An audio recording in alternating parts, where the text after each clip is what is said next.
बात करते हैं भाजपा के पूर्व विधायक संगीत सोम की, जिन्होंने एक बार फिर से विवादित बयान दे दिया है। विजयदशमी के मौके पर उन्होंने बोला कि राजपूतों को फिर से शस्त्र उठाने पड़ेंगे, सर तन से जुदा करने वालों के खिलाफ फिर से शस्त्र उठाना पड़ेगा। संगीत सोम ने यह बयान विजयदशमी पर राजपूत उत्थान सभा में दिया। संगीत सोम ने कहा कि राजपूत फिर से शस्त्र उठाएगा, कोई अलगाव की बात तब नहीं करेगा और न कोई सर को तन से जुदा करने की बात करेगा। आतंकवाद भी सिर नहीं उठा पाएगा, लेकिन इसके लिए राजपूतों को शस्त्र उठाने पड़ेंगे। हमारी जनसंख्या घटती जा रही है। अरे आपने चिंता घटती हुई जनसंख्या की तो करनी साहब, लेकिन जितनी बढ़ रही है चिंता उसकी करने की जरूरत है। बढ़ किसकी रही है?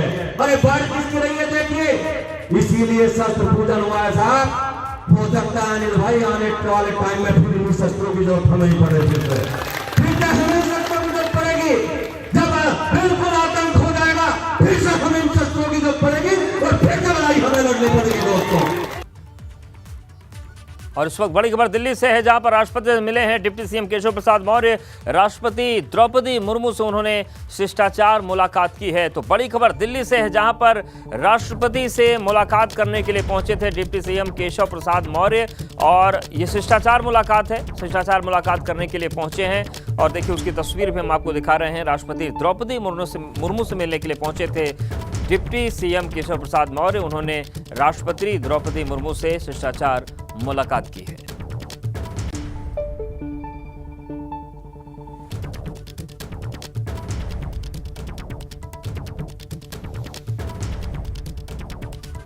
और अब चलिए सीधे रुख करते हैं वाराणसी का, जहां पर भरत मिलाप मेला यानी कि लखा मेला की शुरुआत हो गई है। 479 साल परंपरा जो पुरानी है उसकी हम जीवंत तस्वीरें आपको दिखाने जा रहे हैं। यहाँ पर लाखों की भीड़ होती है और कहा जाता है कि इस परंपरा की शुरुआत संत तुलसीदास ने की थी। कुछ लोगों का यह भी मानना है कि मेधा भगत ने इसकी शुरुआत की थी, जब लंका जीतकर राम, सीता और लक्ष्मण वापस लौटे। नाटी इमली में कार्यक्रम होता। सीधे नीतीश का रुख करते हैं। नीतीश, ये बताइए कि जो विश्व प्रसिद्ध लखा मेला है, नाटी इमली का मेला है, क्या माहौल इस बार है यहाँ पर? क्योंकि कोरोना ने बड़ी मुश्किलें की थी 2-3 साल में। अवधेश जी, सीधे तस्वीरें दिखाना चाहूँगा। आप देखिए यहाँ थोड़ी देर पहले रथ भी पहुँच चुका है। भगवान राम अपने भाई लक्ष्मण और इनके साथ अगर सीता के जो पात्र हैं वो यहाँ पर पहुँच चुके हैं और दूसरी ओर काशी नरेश का हाथी भी पहुँच चुका है, जो इस पूरी लीला का खास आकर्षण होता है। पहले काशी नरेश अपने पूरे परिवार के साथ यहाँ हाथी पर सवार होकर पहुँचते हैं और इस लीला में जो पात्र होते हैं, जो श्री राम रूपी पात्र होते हैं, उनका कहे तो एक चक्कर लगाते हैं, करते हैं और फिर उसके बाद यहाँ पर आकर, यहाँ किनारे पर आकर बैठ जाते हैं। तो सामने आपके ये हाथी, आप देखिए काशी नरेश हाथी पर अभी सवार है। आप देखिए अवधेश जी, ये काशी नरेश आपके सामने ये हाथी पर सवार है। काशी की ये जो परंपरा है, ये जो लीला है, वो अपने आप में नैनाभिराम दृश्य के रूप में कही जाती है।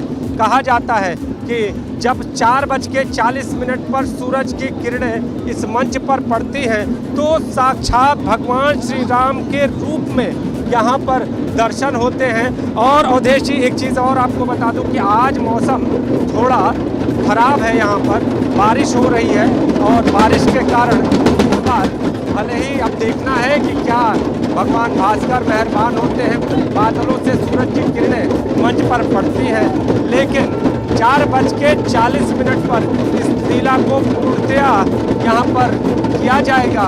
और ये डमरू दल का दृश्य आप देखिए। और इस पूरी लीला के पीछे की जो कहानी है वो ये है, जब भगवान श्री राम का रथ यहाँ पर आता है तो उस दौरान जो यदुवंशी है, खासतौर पे काशी के यादव बंधु जो है, वो उस रथ को खींच कर लाते हैं। बहुत भारी रथ होता है अवधेश जी, और कहा जाता है कि यादव कुल के लोग उस रथ को खींचकर अपने पूरे साल की सलामती मांगते हैं भगवान श्री राम और उनके भाई लक्ष्मण और माता सीता से आशीर्वाद के रूप में। तो आप देखिए डमरू की गड़गड़ाहट यहाँ सुनाई देने लगी है। और जो लोग हैं, जो भीड़ है, उसका दृश्य जरा विशेष दिखाइए आप कि भीड़ किस तरह से है। लोग अपने घरों की छतों पर मौजूद है उद्देश्य, और जहाँ जहाँ तक आपकी निगाहें जाएंगी वहाँ वहाँ तक लोग यहाँ पर मौजूद आपको दिखाई देंगे। हर तरफ आपको लोग दर्शन के अभिलाषी यहाँ पर पहुँचे हुए हैं। जो मैदान तक नहीं आ सके हैं वो मैदान के बाहर घरों पर और छतों पर खड़े होकर इस दृश्य को देखने के लिए पहुँचे हुए हैं। और सामने विशेष जरा एक बार और जो काशी नरेश का हाथी वाला जो दृश्य है वो दिखाएं। यहाँ पर जो काशी कहते हैं पारंपरिक शहर है, पारंपरिक नगर है, तो ये पारंपरिक शहर किस तरह से आज भी अपनी परंपरा को दर्शाता है, किस तरह से परंपराओं को यहाँ पर दिखाया जाता है, ये आपके सामने है। कोरोना काल के कारण यहाँ पर ये जो हाथी है वो नहीं आ पा रहा था, लेकिन इस बार यहाँ पर हाथी भी आया है।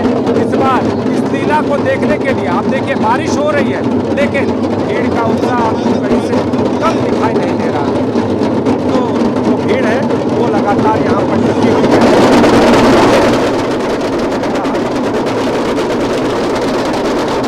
देखिए तस्वीरें आपको दिखा रहे हैं वाराणसी के नाटी इमली से, जहां पर लखा मेला है, इसकी शुरुआत हो चुकी है। और नीतीश के पास जाएंगे क्योंकि डमरू वादन इतना जोरदार हो रहा है कि उनकी आवाज़ थोड़ी कम मिल रही है, उनके पास जाएंगे। 479 साल पुरानी परंपरा है, लेकिन उनमें भगवान श्री राम का अक्स आ जाता है, ऐसी मान्यता है। तो उन कलाकारों के दर्शन के लिए यहाँ पर लोग आते हैं। एक भगवान श्री राम के दर्शन आपको हम करा रहे हैं, और दूसरी जो मंच है उधर राता भरत, वहाँ पर तो देखिए तस्वीरें हम आपको दिखा रहे हैं वाराणसी के लखा मेला की सीधी तस्वीरें। देखिए ये मंच की तस्वीर है और मंच पर भगवान श्री राम, लक्ष्मण, सीता और काशी नरेश का जो काफिला है वो भी पहुंच चुका है। काशी नरेश इस मंच की परिक्रमा करते हैं एक बार हाथी से, और उसके बाद फिर वो भारत मिलाप का कार्यक्रम होता है 4:40 पर। सबसे महत्वपूर्ण बात यह है कि किसी भी तरीके की आर्टिफिशियल लाइट का इस्तेमाल नहीं होता, सूर्य की रोशनी में ही यहाँ पर ये पूरा कार्यक्रम होता है। और मान्यता ये भी है कि साक्षात यहाँ पर राम दर्शन देते हैं और इसी वजह से बड़ी यहाँ पर भीड़ होती है। तो देखिए काशी नरेश का जो हाथी है वो यहाँ पर पहुंच चुका, और आप देखिए किस तरीके से छतों पर बड़ी संख्या में लोग खड़े हुए हैं। आसपास के जो इलाके हैं वहाँ पर जितनी भी इमारतें हैं वहाँ पर लोग नजर आ रहे हैं। पैर रखने की जगह इस नाटी इमली में नहीं है, इसको लखा मेला भी कहते हैं।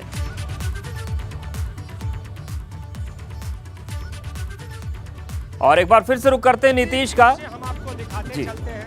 और इसके साथ ही ये उद्देश्य जी, बिल्कुल नीतीश, अभी कार्यक्रम 4:40 भरत मिलाप होगा। क्या क्या प्रक्रियाएं पूरी होती इस लखा मेले में, क्या परंपरा है? देखिए उद्देश्य जी, सबसे पहले यहाँ पर जो भगवान श्री राम रूपी कलाकार हैं वो यहाँ से थोड़ी दूरी पर जो जिला स्थल है वहाँ पर मौजूद है। वहाँ पर इन कलाकारों के पहले कहे राम रूप में दर्शन होते हैं। जो भक्त हैं, जो लोग हैं, जो श्रद्धालु हैं वो यहाँ पहुँचते हैं और दर्शन करते हैं इनके। और उसके बाद रथ तैयार होता है। रथ को जो यदुवंशी है वो अपने कांधे पर उठाकर यहाँ पर लाते हैं। आपको लाल पगड़ी में जो लोग दिखाई दे रहे हैं वो यदुवंशी हैं। और कुछ लोगों से हम बातचीत भी करते हैं और जानते हैं कि आखिर ये जो परंपरा है वो क्या दर्शाती है, क्या कहती है, और इस परंपरा को ये लोग किस तरह का संदेश देते हैं। तो ये जो यदुवंशी है इनसे हम बातचीत भी करेंगे और जानेंगे कि आखिर ये जो यदुवंशी जो इस रथ को खींचते हैं, परंपरा को निभाते हैं, इसके पीछे क्या। आप लोग रथ को कांधे पर उठाकर लाते हैं, मन में किस तरह के भाव होते हैं और ये परंपरा क्या दर्शाती है? ये परंपरा क्या दर्शाएंगे, ये परंपराओं को समझेंगे, तस्वीरें भी दिखाएंगे, क्योंकि 479 साल पुरानी परंपरा है। और माना जाता है कि तुलसीदास ने इसकी शुरुआत की थी। कुछ लोग ये भी मानते हैं कि मेधा भगत ने इस परंपरा की शुरुआत की थी।